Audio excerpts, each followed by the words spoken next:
Hello दोस्तों, आप देख रहे हैं मेरा यूट्यूब चैनल जिसका नाम है A to Z क्रिएटिविटी। पिछले दो वीडियो में मैंने प्रधानमंत्री और भूगोल के जनक याद करने के ट्रिक अपलोड किए थे। आज भी इस वीडियो में हम देखेंगे भारत के राष्ट्रपति को याद करने का ट्रिक। तो अगर आप लोगों को मेरा ये वीडियो अच्छा लगेगा तो कृपया इसे लाइक करें और मेरे चैनल को सब्सक्राइब करें। और अगर आपने मेरा पहला वीडियो नहीं देखा है तो जाकर के सबसे पहले उस वीडियो को देखें। आज हम याद करेंगे भारत के राष्ट्रपति। भारत के राष्ट्रपति सीक्वेंस बाय सीक्वेंस याद करेंगे, जिस तरह से हम लोगों ने प्रधानमंत्री को याद किया था। और इसको याद करने में किसी भी प्रकार की तकलीफें नहीं उठानी पड़ेगी, इस बात की गारंटी है मेरी। बस आप देखते जाइए। हमारे पहले राष्ट्रपति हुए डॉक्टर राजेंद्र प्रसाद। डॉक्टर राजेंद्र प्रसाद का सिर्फ हम प्रसाद लेंगे। हमारे दूसरे राष्ट्रपति हुए डॉक्टर एस राधाकृष्णन। यहां से सिर्फ हम उठाएंगे राधा। डॉक्टर जाकिर हुसैन से उठाएंगे सिर्फ जी, और वीवी गिरी से उठाएंगे गिरी। अब देखिए, प्रसाद लेने गई कौन? राधा जी। राधा जी गिरी। प्रसाद लेकर के आते हुए राधा जी गिरी, यानी कि प्रसाद से बने डॉक्टर राजेंद्र प्रसाद, राधा से बने डॉक्टर एस राधाकृष्णन, और जी से बने डॉक्टर जाकिर हुसैन, और गिरी से बने वीवी गिरी। और कब गिरी? तो कब गिरी? दिन में। कब गिरी? दिन में। अब दिन में गिरी, किसके ऊपर गिरी? तो गिरी है दरअसल जीव के ऊपर। अब देखिए, दिन से याद रखेंगे हम फकीरुद्दीन अली अहमद, और जीव से याद रखेंगे नीलम संजीवा रेड्डी। फकीरुद्दीन का दिन यहां से लिया और संजीवा का जीव यहां से लिया, तो जीव से याद रखेंगे नीलम संजीवा रेड्डी। अब जैसे ही राधा जी दिन में गिरी, किसके ऊपर? जीव के ऊपर। उस जीव को ज्ञान की प्राप्ति हो गई। उस जीव को ज्ञान की प्राप्ति हो गई। ज्ञान से बने हमारे ज्ञानी जेल सिंह। अब चूंकि उस जीव को ज्ञान की प्राप्ति हो गई, तो हमारे जाने माने क्रिकेटर MS धोनी से ज्यादा ज्ञानी कौन हो सकता है भाई क्रिकेट के इतिहास में? तो उसने ज्ञान प्राप्ति के बाद क्या स्टार्ट कर दिया? Wicket keeping.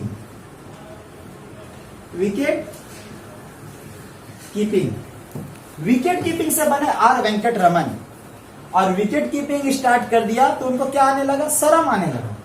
क्या आने लगा? शर्म आने लगा। अब शर्म से याद करेंगे डॉक्टर शंकर दयाल शर्मा।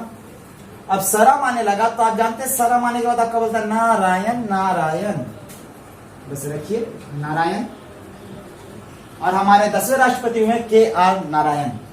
अब चूंकि ये क्रिकेट छोड़ चुके हैं, विकेट कीपिंग कर रहे थे, शर्म आ रही थी, छोड़ने के बाद नारायण नारायण।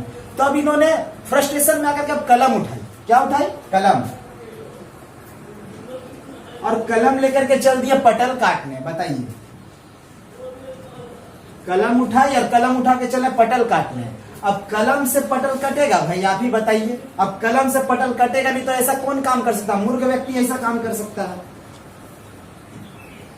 अब ऐसे मूर्ख व्यक्ति को भाई राम ही समझाए, इससे ज्यादा कौन समझा सकता है? हे भगवान, आप ही समझाइए इस मूर्ख आदमी को। अब देखिए हम लोगों ने सीक्वेंस से कैसे याद किया। शर्म आने के बाद कहा नारायण, हमारे 10वें राष्ट्रपति कंप्लीट। अब फ्रस्ट्रेशन में आकर के उन्होंने अपना सिलेबस ही चेंज कर लिया। उठाए क्या? कलम। और कलम से बना डॉक्टर APJ अब्दुल कलाम। और पटल काटने क्या गए थे? पटल। अब पटल काटने से बने प्रतिभा देवी सिंह पाटिल। और अब कलम लेकर के पटल कटेगा, नहीं कटेगा तो बने क्या? मूर्ख। मूर्ख से बने प्रणब मुखर्जी। और ऐसे मूर्ख व्यक्ति को राम ही समझाए, राम से बने रामनाथ कोविंद। तो एक बार और सीक्वेंस हम लोग पढ़ लेते हैं। प्रसाद ले डॉक्टर राजेंद्र प्रसाद। प्रसाद लेकर के कौन जा रहा था? राधा जी। अब राधा जी गिरी। प्रसाद लेकर के राधा जी गिरी। अब राधा जी गिरी कब? दिन में। और किसके ऊपर गिरी? जीव के ऊपर गिरी। अब जीव के ऊपर गिरी तो जीव को क्या की प्राप्ति हो गई? ज्ञान की प्राप्ति। अब चूंकि जीव को ज्ञान की प्राप्ति हो गई तो वो क्या करने लगा? Wicket keeping. अब विकेट कीपिंग करते करते उसको क्या आने लगा? शर्म। और शर्म आने लगा तो हे भगवान नारायण नारायण। मतलब कि ऐसे शर्माता कौन है भाई? आप ही बताइए। अब क्या उसने कलम उठाया? कलम उठा के गया भाई पटल काटने। अब पटल काटेगा मूर्ख आदमी कलम से, तो मूर्ख। और ऐसे मूर्ख आदमी को राम ही समझाए। ये है हमारे याद करने का तरीका। और इस तरह से हम सीक्वेंस बाय सीक्वेंस याद कर सकते हैं भारत के राष्ट्रपति। अब देखिए इनके कार्यकाल भी आराम से याद हो जाएंगे, कोई दिक्कत लेने की बात नहीं है।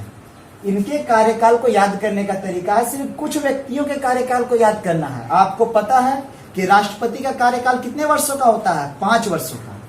तो शुरुआती राष्ट्रपति कौन थे हमारे? डॉक्टर राजेंद्र प्रसाद। उन्होंने 12 साल तक रहे सत्ता में राष्ट्रपति के। उसके बाद डॉक्टर एस राधाकृष्णन 5 साल पूरा कार्यकाल समाप्त किया। जाकिर हुसैन ने अपना सिर्फ 2 साल का कार्यकाल समाप्त किया। देखिएगा एक कॉमन चीज दिखाऊंगा, 2 साल के बाद फिर देखिए 5 साल। फकीरुद्दीन अली अहमद 3 साल और फिर 5, फिर 5, फिर 5, फिर 5, फिर 5, फिर 5, फिर 5, फिर 5। आप मुझे बताइए याद करने की जरूरत सिर्फ किन्हें है? एक तो डॉक्टर राजेंद्र प्रसाद के कार्यकाल को, जो कितने वर्षों तक काम किए? 12 साल तक। और मात्र 2 मेन राष्ट्रपति, और वो हमारे हुए मोहम्मदन राष्ट्रपति। वो क्या हुए? सिर्फ 2 राष्ट्रपति जो मोहम्मदन राष्ट्रपति है। बाकी देखिए इनमें से कोई भी है? एक है एपीजे अब्दुल कलाम, भूलिएगा नहीं, ये हमारे साइंटिस्ट हैं। मगर देखिए 10 से ऊपर केवल कौन है? 2, और सिर्फ 2 का ही कार्यकाल याद रखना है, हमें याद रखिए। ये दरअसल हुआ क्यों, मैं आपको बताता हूं। दरअसल इन दोनों की मृत्यु इनके कार्यकाल में ही हो गई, जो बहुत ही दुखद घटना है। तो इसी वजह से इनका कार्यकाल केवल 2 साल का रहा, और फकीरुद्दीन अली अहमद का कार्यकाल केवल 3 साल का रहा। तो हम लाइन से जब ऊपर से नीचे उतरेंगे तो अब लाइन से तो याद है, तो 2 के बाद क्या आता है? 3। तो हमारे 2 राष्ट्रपति, तो हमें कितने साल कार्यकाल के समझ में आ गया।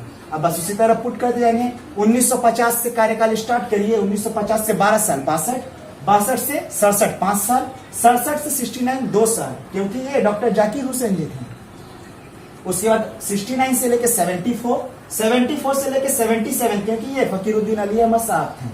और 77 से लेकर के 5 साल, 82 से लेके 87 5 साल, 87 से 92 5 साल, 92 से 97 5 साल, यहाँ से टोटली 5 साल। और अभी हमारे करंट राष्ट्रपति हैं रामनाथ कोविंद। तो हमारे इन राष्ट्रपति को मैंने याद करवा दिया है। अब आप मुझे कमेंट सेक्शन में कमेंट करके बताएं कि आपको इन राष्ट्रपति में से कौन सा राष्ट्रपति बेहद ही पसंद है।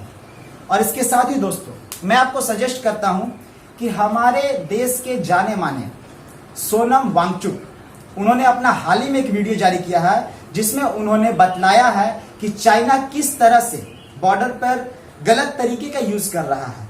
गलत तरीका कैसे, आप जाकर के उनके वीडियो में देखेंगे। मैंने भी उनका वीडियो देखा और मुझे लगा कि वो एकदम सही बोल रहे हैं। उनके अनुसार 1958 में जब वहां पर गरीबी भुखमरी बढ़ी थी, तब उन्होंने अपने जितने गरीब थे उन सबको नेशनलिज्म की ओर बढ़ाया, और नेशनलिज्म के जरिए युद्ध की स्थिति बनी। और युद्ध में किनको झोंका?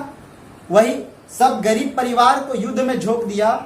और इसी कारण यही सब तरीके से चाइना अटैक करता है। आपको बतला देते हैं कि इस समय भी वैसा ही हो रहा है। जैसा आपने देखा होगा लद्दाख, वहां पर देखिए, बात को समझिए आप भी, कि अभी चाइना फोकस में क्यों कर रहा है? क्योंकि इस समय उसकी स्थिति बहुत ही खराब है। आप देख सकते हैं चाइना के जाकर के वीडियो में कि कितनी स्थिति खराब है वहां की जनता की, और वो इस समय डाइवर्ट करना चाहता है जनता के माइंड को, और जनता के माइंड को डाइवर्ट करके नेशनलिज्म की ओर बढ़ावा देना चाहता है। और इससे स्थिति हमारे देश की भी खराब हो सकती है।